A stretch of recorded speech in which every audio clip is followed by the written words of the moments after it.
سلامونه دوستانو، په دې هیله یم چې روغ او جوړ باستئ. د هندي فلمونو ستوري چې د قرآن حافظان هم دي. نن در سره د هندي سینما د دوه نامتو فلمي ستورو په اړه معلومات شریکوم چې که هغوی په فلمي سینما کې ځان ته یو ځانګړی نوم پیدا کړی دی، خو له دې خبره به ډېر لږ خلک خبر وي چې هغوی د قرآن حافظان هم دي. د هندي سینما نامتو فلمي ستوری قادر خان چې 46 کاله په هندي فلمونو کې کار وکړ او ځان ته یو ځانګړی مقام پیدا کړ. هغه نه یوازې دا چې منفي کردارونه یې ډېر ښه ولوبل، بلکې د ټوکمارو په کردارونو کې هم هغه خپل ځان ته یو ځانګړی نوم درلود.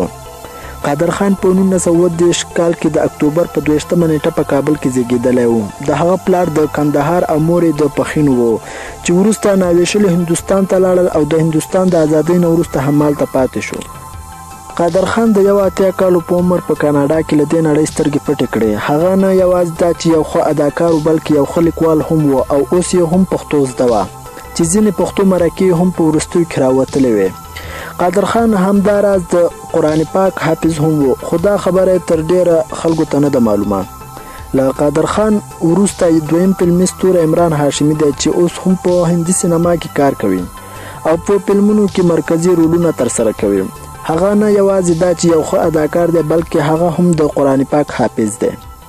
عمران هاشمي چې له یوې فلمي کورنۍ سره تړون لري، هغه د مینې او عشق فلمونو نه پیل وکړ او خپل ځانګړی مقام یې ترلاسه کړ. د هغه پلار مسلمان او مور یې د نامتو فلم جوړونکي مهیش بټ خور ده. 40 کلن عمران خان د هند په ممبئی کې زیږیدلی دی او له 2003 میلادي کال راهیسې په فلمونو کې کار کوي. خو د هغه په اړه دا خبره تر ډیره خلکو ته نه ده معلومه چې هغه د قرآن پاک حافظ هم دی.